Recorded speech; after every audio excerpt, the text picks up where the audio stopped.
My name is Sophia Hayes. I am 29 years old. And the day my grandfather's will was read, my parents looked me in the eye and tried to erase me. I was sitting at this long polished table, hands folded so tight my knuckles went white, while my sister smiled across from me in a designer dress, already acting like she owned the room. The lawyer cleared his throat and started with what my parents called the main part of the will. That was when my mom leaned forward, all sweetness, and announced that my sister would be receiving $15 million from my grandfather's estate.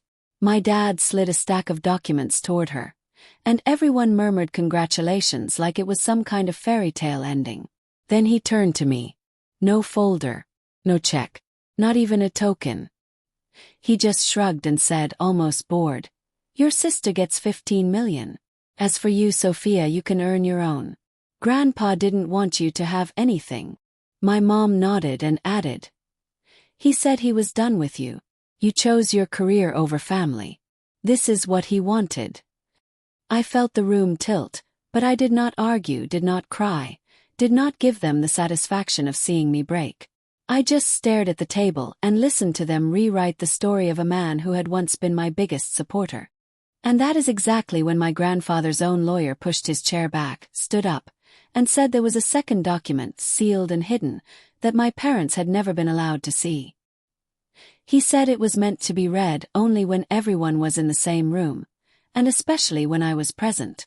Have you ever sat there while your own family decided you were worth nothing and wondered if you should walk away or wait to hear the one secret that could blow everything apart? Because what that lawyer read next is the reason my mother ended up screaming in front of everyone. Daniel Park, my grandfather's attorney, didn't flinch when my mother snapped that there was no second document.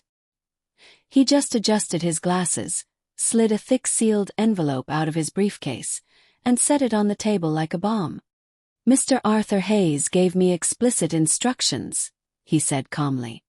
"This codicil was to be kept confidential from everyone, including his son, until the day his will was read with all immediate family present, especially his granddaughter, Sophia." My mom's face drained of color. My dad tried to laugh it off, saying Grandpa must have been confused near the end, that there was no need to read anything else. Daniel ignored him, broke the seal, and unfolded several pages covered in my grandfather's careful handwriting and legal print. My heart hammered so loud I could barely hear him at first. But then the words cut through as if the room had gone silent.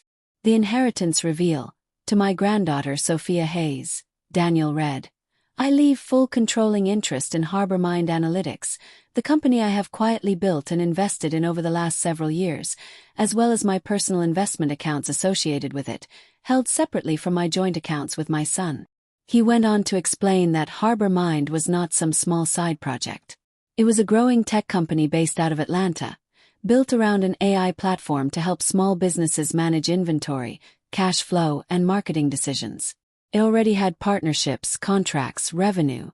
It was worth far more than the $15 million my parents had just handed to Chloe. My dad finally stopped smirking. "That's impossible," he blurted out. Dad barely knew how to use his phone. He didn't build a tech company. Daniel looked straight at him. "With respect, Mr. Hayes," he learned. He sought outside expertise. He invested in the right people. And he insisted everything connected to HarborMind stay in his name only so there would be no confusion about his intentions. My mother leaned forward, her voice sharp. He was not in his right mind when he did that. He was old, he was sick, he was forgetting things. He told us Sophia wanted nothing to do with him. Daniel's expression tightened. "That is addressed here as well." He lowered his eyes to the page and continued.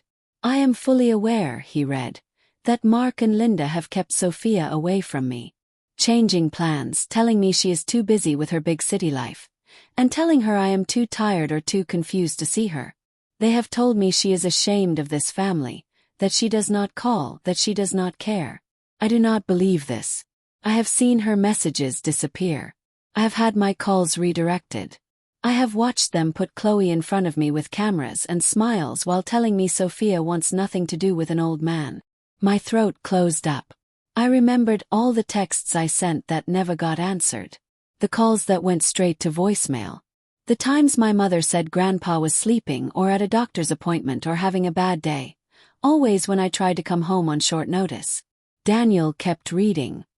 I have also noticed large transfers from my joint accounts into personal cards and accounts controlled by Mark and Linda used to fund travel, vehicles, and lifestyle expenses primarily for Chloe.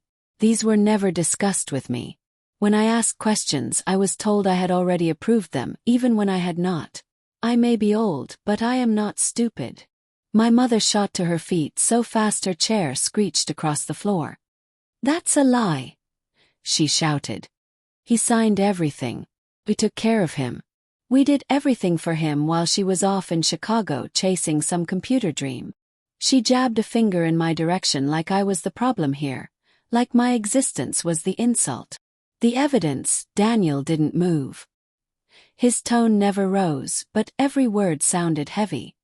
"Mr. Hayes, this codicil was drafted and signed in my office with medical clearance from his physician stating he was fully competent. I am prepared to present those records if necessary." Across the table, Chloe's mascara was starting to streak. She clutched the folder with her 15 million like it might disappear if she loosened her grip. "So what?" she snapped, voice shaking. "He just gives her some random company and leaves us looking like thieves. I took care of him. I was there. Posted about him. People loved our videos." Her choice of words hit me harder than I wanted to admit. I had been edited out of my own grandfather's life while she turned him into content. I stared at Daniel, hoping there was more, needing proof that I hadn't just imagined every email, every call, every time I tried. He sighed, glanced over the last page, and then looked up at my parents again. "Arthur knew there would be pushback," he said. "He anticipated that you would question his memory, his capacity, his decisions. He left further instructions and additional evidence which I will present if this goes to court." My mom's hands were visibly shaking now. She grabbed my dad's arm. "Mark, do something," she hissed. "We can't let this stand. He can't just rewrite everything we agreed on." For the first time, my dad didn't have a quick answer. He stared at the papers in front of Daniel like he was doing the math and realizing too late that the numbers didn't favor him anymore. Sitting there listening to all of it, pieces in my head started snapping into place. The missed holidays. The last-minute cancelled visits. The way my parents always insisted on handling any banking to make things easier. The way Chloe flaunted trips and designer bags with no real job to back it up. Maybe you think you would have screamed or flipped the table or stormed out right then. But all I did was sit a little straighter and wait. Because one question burned in the back of my mind. If this was only the beginning of what Grandpa had hidden from them, what else was about to surface that they couldn't talk their way out of? When Daniel said my grandfather had seen his messages disappear, it snapped something loose in my memory, and suddenly I was not in that conference room anymore. I was back in Savannah, sweating through my t-shirt on the front porch while my sister Chloe twirled in a brand new dance costume in the driveway. My mom was filming her with her phone, yelling, "Give me a spin, baby, followers love this," while my dad loaded suitcases into the trunk for their weekend trip to Orlando. I was 14, holding a flyer for a summer coding camp at the community college, and when I tried to hand it to my mom, she barely glanced at it. "We already told you that thing is too expensive," she said, eyes still on Chloe. "Maybe next year. Besides, you spend enough time on that computer of yours. Go outside or something." She shoved the flyer back into my hands like it was junk mail. That was the pattern. Money for Chloe's dance competitions, for her ring light, for her brand, for another pair of limited edition sneakers because it would look good on camera. For me, it was always maybe later, maybe next year, maybe when things are less tight. Except things never seemed tight when it came to my sister. At school, it was the same script in a different room. Teachers would stop my parents at conferences to gush about Chloe's stage presence in the talent show, about how confident she was. When they got to my name, the comments shifted. "Sophia is very bright," they would say. "But she needs to participate more. She hides behind her projects." My mom would sigh and joke. She'd marry that laptop if she could. And my dad would add, "We're working on getting her out of her shell." Like who I was needed correcting. The first person who handed me anything that looked like real investment was my grandfather, Arthur. One afternoon he showed up in his old pickup truck with this beat-up laptop he had bought from a closing office supply store. It was slow and ugly and perfect. "They say the case is scratched, the processor is old," he told me with a wink. "But I say it just means it already has stories. Now it can help you write yours." He set it on the kitchen table like it was made of glass. My mom frowned at it and muttered something about more screen time, but Grandpa ignored her. He started bringing me books the way other grandparents bring candy. Intro to Python. Data analysis for small business owners. Excel for dummies. He thought was hilarious. He hardly knew any of it at first, but he would sit with me at that same kitchen table and read the chapters out loud anyway, asking questions, making me explain what a loop was, what a dataset was, what it meant to clean data. He would nod seriously, then look over his glasses and say, "So in English, kiddo, how does that help somebody running a store like mine?" My parents rolled their eyes whenever they walked past. "She is never going to use that in real life," my mom would say. "At least Chloe's dance gives her some presence. That matters." One night I remember clearly. Chloe was trying on outfits for a video, sequins scattering across the bedroom floor, and my mom was zipping her up, telling her how gorgeous she looked. I came in excited, holding a printout of a little chart I had made showing how Grandpa's store could save money by reordering certain items only once a month instead of every week. "Look," I said. "If he does this, he could save like $800 a year just on nails and screws." My dad glanced at it for half a second and said, "That's nice, honey. But you can't run a business on pretend math from a teenager." Chloe laughed and said, "Wow, nerd attack," and went back to practicing her poses. The thing is, Grandpa did look at it. The next day he took me to his store, walked me down the aisles and pointed at the shelves. "Show me again," he said. Where would we change the order? We stood there between paint cans and power tools with my wrinkled piece of paper, and he listened like I was some consultant he'd hired. Later he patted the top of my head and said, "You see patterns the rest of us miss, Sophie. Don't forget that." One year when I was 17, I entered a local hackathon on a whim. The prize was a small scholarship and a little recognition, nothing life-changing. I built a crude dashboard that helped a hardware store track which items sold best in different seasons and which ones just sat there. It was basic, ugly, and half held together by duct tape code, but it worked. I remember standing on that stage in an ill-fitting blazer I bought from a thrift store, scanning the crowd for my parents. They had promised to come, said they were so proud. When the organizers announced my name and I stepped forward to accept the certificate, the only person cheering loud enough to cut through the polite applause was my grandfather. He was in his old plaid shirt, clapping like he was at the Super Bowl. Afterward, he hugged me so hard I could barely breathe and said, "You just built something useful, Sophia. Do you understand that? If you can help one store, you can help 10. If you can help 10, you can help 100. He dragged me over to the judges to make me explain my project again, peppering me with questions. Like, could this tell a guy when he's about to run out of concrete mix? And what about when paint goes on sale? Can it warn him ahead of time? My parents texted me a picture of Chloe at the mall that same night showing off a new pair of shoes, writing, "Sorry honey, traffic was crazy. We will celebrate later." We never did. What we did do was repeat the same dynamic over and over. Chloe's milestones came with balloons and dinners out. My milestones came with a quick "good job," thrown over a shoulder if that. Meanwhile, Grandpa kept talking about ideas. What if there was a tool that told small shops when to reorder paint before they ran out? Yes. What if you could tell a bakery which cupcakes actually made them money, not just looked pretty?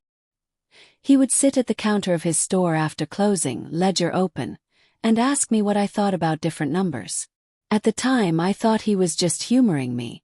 Now I knew better. He was thinking like an owner, like someone who had spent his life trying to keep shelves stocked and bills paid. My parents said I was weird, too intense, too focused on things no one cares about. Chloe laughed and told me I would end up alone in a dark room with a bunch of screens that no one liked, data people. Grandpa told me I was going to change the way people run their shops. He started mentioning things like partners and investors and platforms, words that sounded too big for our small-town kitchen.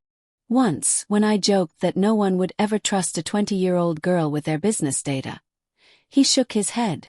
"They don't have to trust you at first," he said. "They just have to see it works." Sitting in that conference room years later, listening to Daniel read words my grandfather wrote about messages disappearing and money moving without his consent, it hit me that the only person who had ever truly seen value in what I was building had realized long before I did that the rest of my family never would. Maybe that was why he built Harbor Mind in secret. Maybe he knew that if he gave them access, they would strip it for parts, slap Chloe's face on it, and leave me with nothing but an empty congratulations post and a smile for the camera. Instead, he tucked it away, tied it to my name, and waited for a day just like this, when their version of the story would finally collide with his. When the memory finally loosened its grip, I was back at that table with everyone staring at me. Daniel was still holding the papers. But now he was watching my parents instead of reading. "You said I wanted nothing to do with him," I heard myself say. "You told me he was too tired to see me. That visits would upset him." My mom crossed her arms, defensive. "Because he was," she shot back. "You live in Chicago, Sophia. You don't know what it was like day to day." I leaned forward. "I bought a last-minute ticket home 2 Christmases ago. Remember that? I showed up at the house, and you stopped me on the driveway and told me he was at some facility. No visitors allowed. Then I found out later he'd been at home the whole week." My dad's jaw tightened. "We were following doctor's advice. Stress wasn't good for him." "Funny," I said quietly. He somehow had the energy to appear in all those videos Chloe posted. Chloe bristled. Those videos made him happy. People in my comments loved him. He smiled, he laughed, he got to feel special. Not like some old man rotting in a recliner. Daniel shifted his attention to her. "Chloe," he said evenly. "Did your grandparents ever know you were being compensated for some of those posts?" Her head jerked back. "What? Brand deals," he clarified. "Affiliate links. Sponsored trips tied to the content you filmed with Arthur. Did you ever disclose the amounts to him? Or to Sophia?" Her cheeks went red. "That has nothing to do with this. I was building my career. Mom and Dad said Grandpa wanted to help. They told me it was all part of the plan." She threw a desperate look at my parents, and in that instant, something in her eyes flickered. Like she suddenly realized she might be out on a ledge all by herself. I swallowed and kept going. "What about the emails?" "Yes. The ones I sent asking to visit. The times I offered to bring my laptop and show him what I was working on. You answered from his account, Mom. You wrote, 'Grandpa is proud of you, but he doesn't understand that stuff, sweetheart. Just focus on your life.'"